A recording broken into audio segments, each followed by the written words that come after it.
Hello, and thanks for tuning in. As always, this is Reverend JR, and today we're going to be taking a look at this video from PragerU University. I have no self-esteem. That sounds like a personal problem, if you ask me. I'm not saying I dislike myself or that I have a problem with my self-image, That's a really odd thing to say.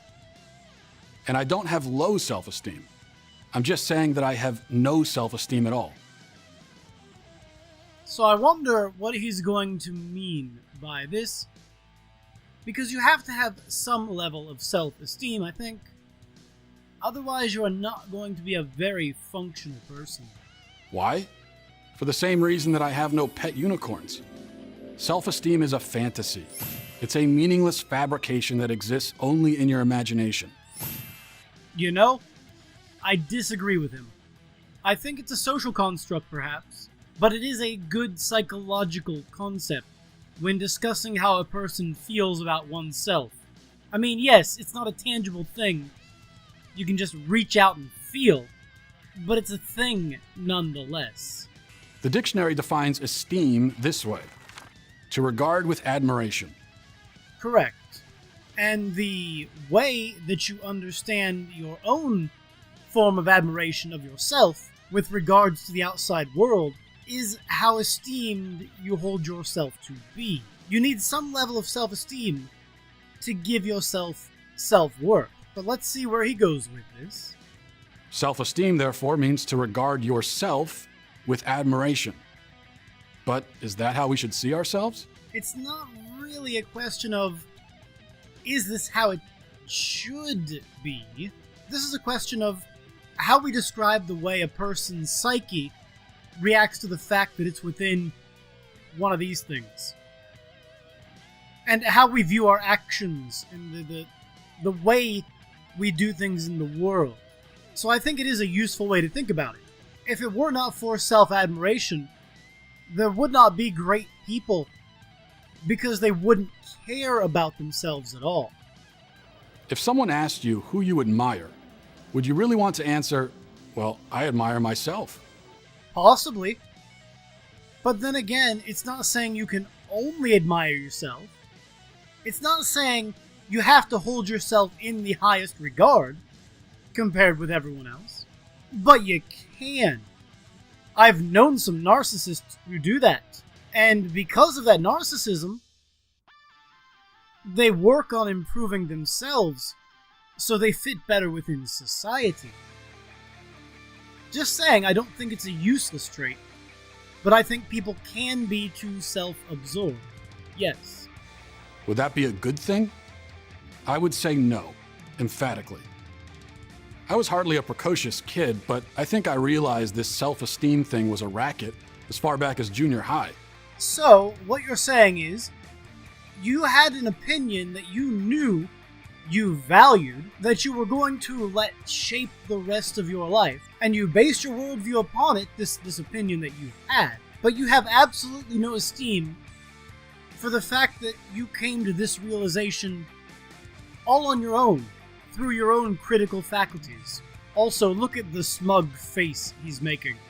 I remember when the guidance counselor at my school handed out a worksheet and asked us to rate our self-esteem on a scale of 1 to 10. Meanwhile, kids in China were learning silly things like math and science.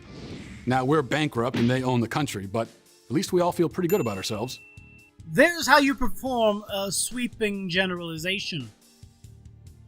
I'm not sure exactly how to respond to that, but you do realize you can believe in yourself and also do good things, right? Self-esteem doesn't just have to be superfluous. It's what drives those Chinese kids to work harder in school. If the only thing you took out of public education is that one of your teachers asked you to fill out a questionnaire, then maybe you didn't pay enough attention to the core classes. Or maybe you had a really bad school experience. But if you want to learn math, there's plenty of it to be learned. I went as far as pre-calculus. I went as far as biology, chemistry, and physics, and you could have done the same. But instead you chose to focus on this particular thing. Which leads me to believe you might be slightly disingenuous here. In any case, there we were, facing the important task of arbitrarily quantifying our egos. Or, and hear me out here, could just be that they were doing a psychological evaluation to see how you view yourself. You know, it's a psychology thing. It's designed to make you think about your actions and how you would react to them outside of your own experience. In your mind, it's not useful, because you think it's dumb. But if you tell me you have no self-esteem, then I'm going to try to at least work to make sure you don't kill yourself because you believe you have no worth. Remember, you tend to admire things that have worth. It doesn't mean it's the thing they admire the most, but they may have some admiration for it. And that tells us how important it is to you. So if you have no self-admiration, no self-esteem, there's a good chance you may have no real concept of self-worth. And if your teacher knows this going forward, your teacher can help you build that sense of confidence that comes with it. But anyway, enlighten us some more about the unicorns that are self-esteem. When I asked my teacher why I should have high self-esteem, she said, because you're special.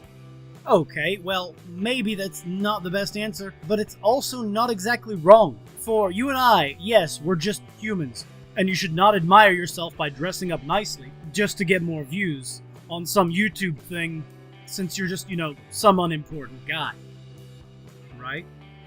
When I asked why I was special, she said, because you're you. I found this an odd statement at the time, coming as it was from the woman who had just given me a D on my last math quiz. You do realize sometimes teachers give you bad grades not because you're a bad person, but because they're trying to demonstrate that you have the ability to learn more. If your teacher thought it was unimportant what grade to give you because your life didn't have worth, she would just give everyone an A and not worry about the outcome. However, by giving you an honest grade, she was saying she thought you could honestly improve in these areas. So the fact that you cannot put these two things together leads me to believe you don't understand the point of the questions. Most of my classmates, though, quickly jotted down 9s and 10s. Incidentally, some of them would grow up to become unemployed alcoholics, but I'm guessing if they could take that test again, they'd score themselves exactly the same. So, what you're saying is, we shouldn't make anyone feel like they're important because bad things might come of it. Because nothing bad ever comes of making people feel like they're worthless. Right? Are you really this daft? You may consider someone who enjoys drinking to be a worthless alcoholic, but I'll have you know, I have a day job, and I'm very good at showing up on time and working hard, and being organized. So yes, I might enjoy my liquor.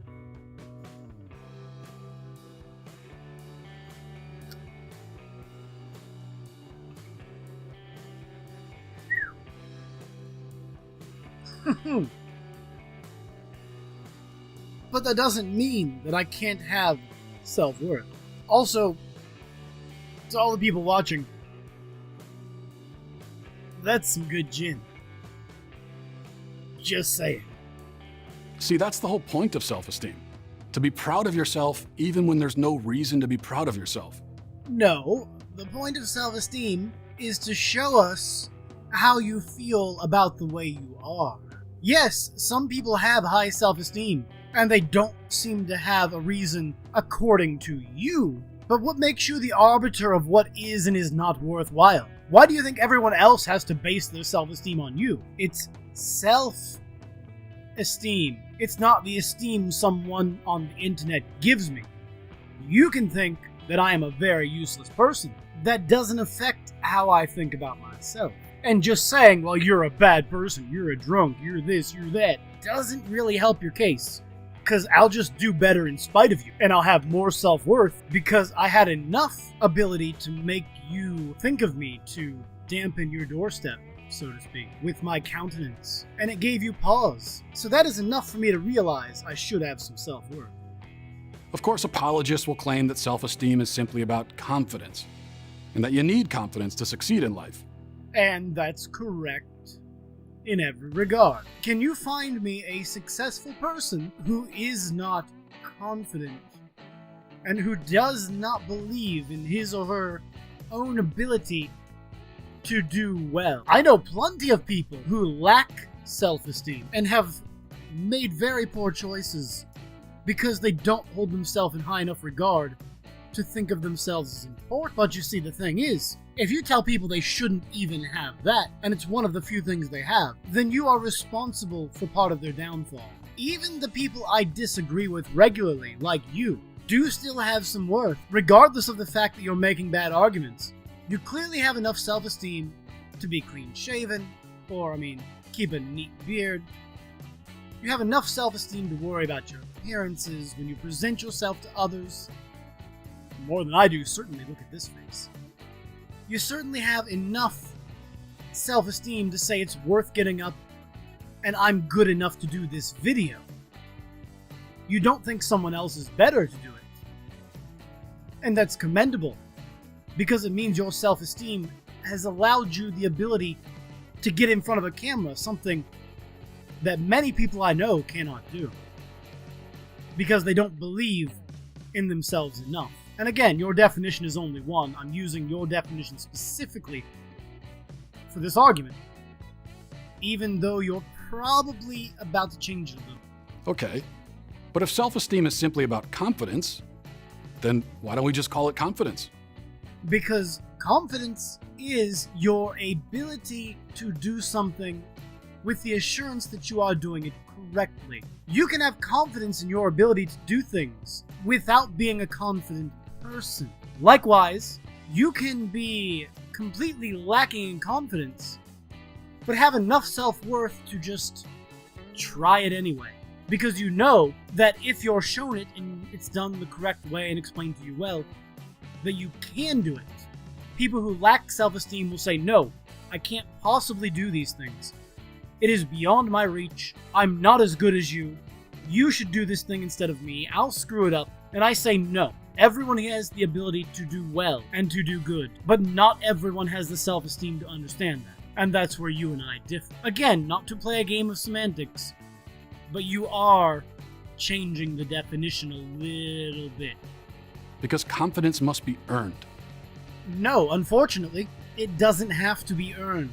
Confidence is generally best when it's earned, but a great many people can be confident that they are able to do something and be wrong. Confidence is just like self-esteem.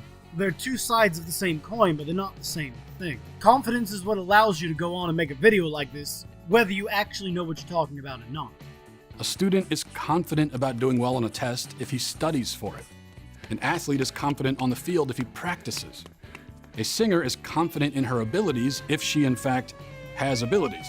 Yes, and some singers are very confident in their abilities when they have none. Some people are very confident in their athleticism when they are completely lacking it. Some people talk a big game, so to speak, even though they are completely incapable of doing whatever it is they're talking. Some people are very confident that their religion is right and everyone else is wrong, regardless of the fact that none of them have evidence, but it has nothing to do with their self-esteem. It can have a little bit to do, I guess, that you believe you are good at something. But at the same time, karaoke is one of my favorite things.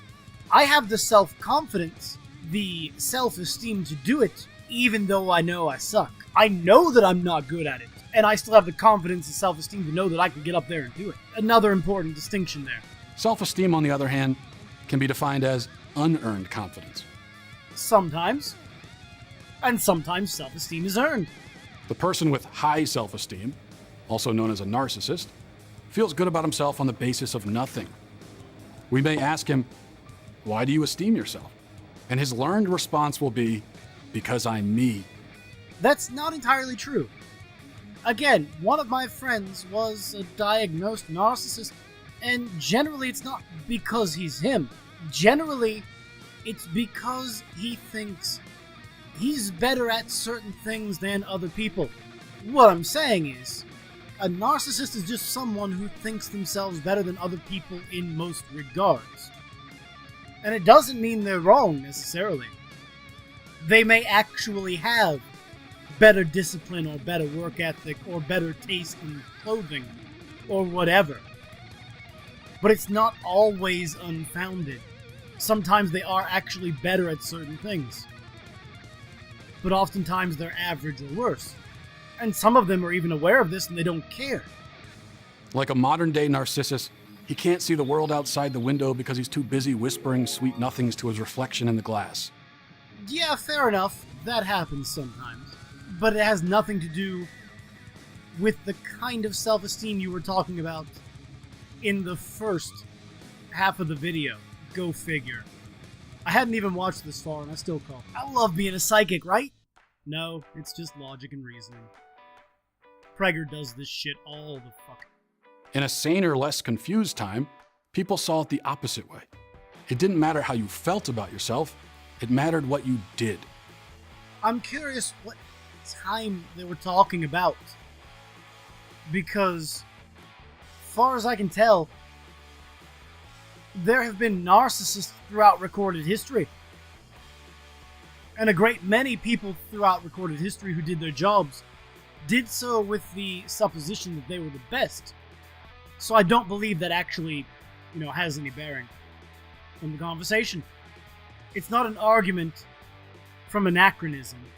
I don't think human nature has changed that much in a few thousand years. Funny, that's what my parents taught me.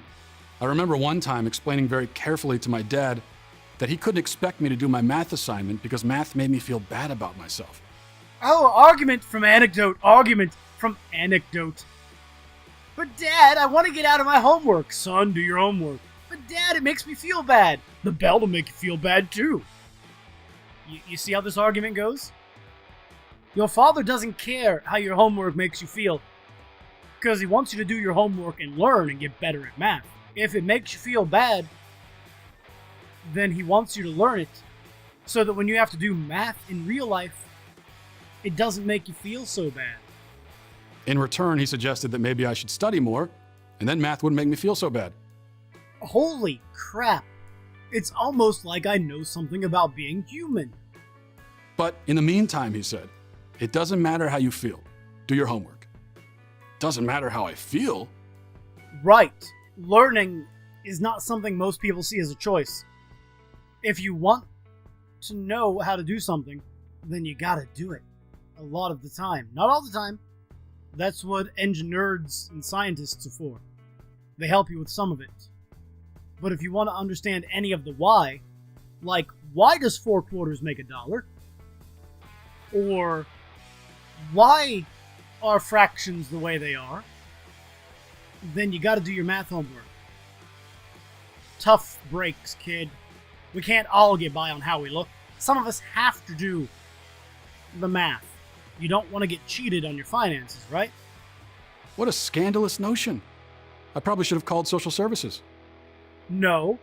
Now you're conflating child abuse with making your kid do their homework, and that's ludicrous, even if you are using it just as you are, as an analogy for why you think you're right and why you think the other side is wrong. That's right, anyone who disagrees with me is equivalent with a child abuser. What a way to poison the well.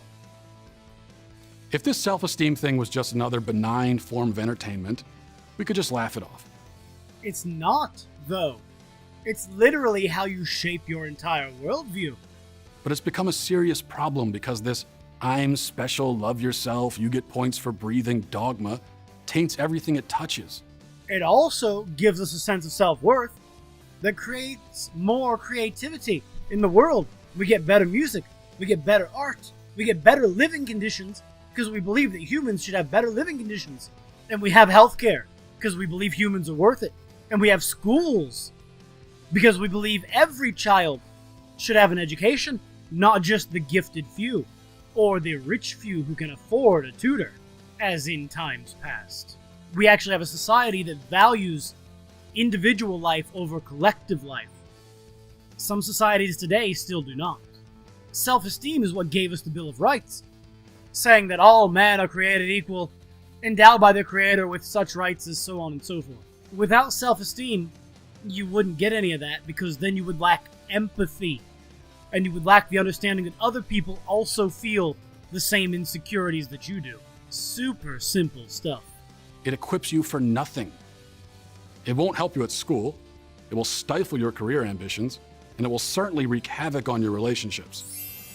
Let me tell you, I'm such an idiot. I'm such a terrible person. I shouldn't go out and have goals in my career. I shouldn't do what makes me happy because I'm a loser. I shouldn't worry about this self-esteem stuff. I should just go and understand that I'm just one of 7 billion humans. We're all fucking worthless. None of us should have any ambitions whatsoever. We should all be one homogenous group. We should absolutely never strive for things like going to the moon. Because in the end, we don't need self-esteem. We just need to understand that we're all exactly the same. And we don't need special rights for people. That's just silly. That would mean people are worth something. And I'd have to feel I'm worth something first. Do you see how dumb that sounds? Sure, insecurity and self-doubt can also be defeating, but at least there's a chance that they might drive you to be better. Clearly, you are not a depressive kind of person.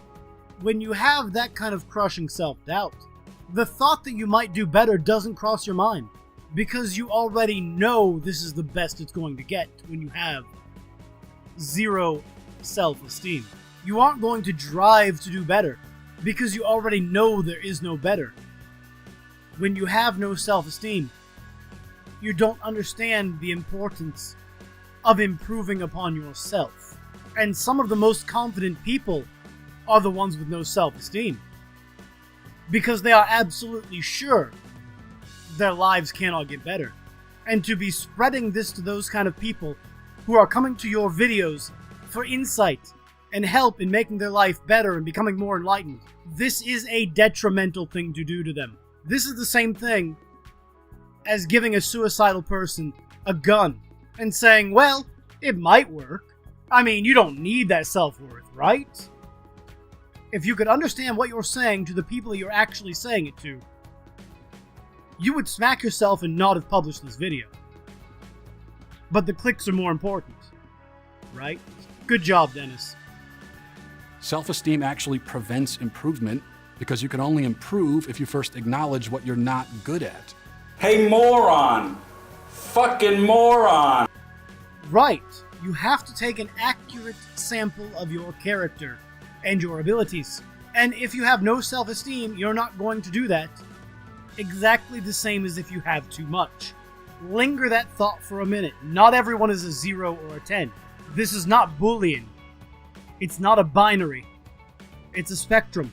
And yes, some people are not realists. But that's no reason to say that the system doesn't actually exist, because I'll give you a hint. It does. But that process might take a toll on your self-esteem. Right. And then, at least by acknowledging the self-esteem has taken a hit, you can work to improve that. What a novel concept. So many people avoid it. Right. But if they're completely unaware of it and they're told it's a myth, then why would they work to improve their self-esteem? Your own logic defeats you here. And anyway, I think that's about enough of this video. This is getting really depressing really fast, and I know a lot of you don't need to hear that kind of downer message. You have self-esteem and you can work to improve it. There are things you can do to fix your life. If indeed you are feeling the need to reach out for help, please do so. I'm going to ask each and every one of you right now before I play this video, are you okay? If you enjoyed this video, though I'm not sure how you would, give it a thumbs up. If you did not enjoy it, give it a thumbs down. If you want, leave a comment down below. Tell me what you think. Reach out for help. I don't care. Tell me if your self-esteem is high or low. I'd like to hear it either way. And as always, this has been Reverend JR, and I'm signing off.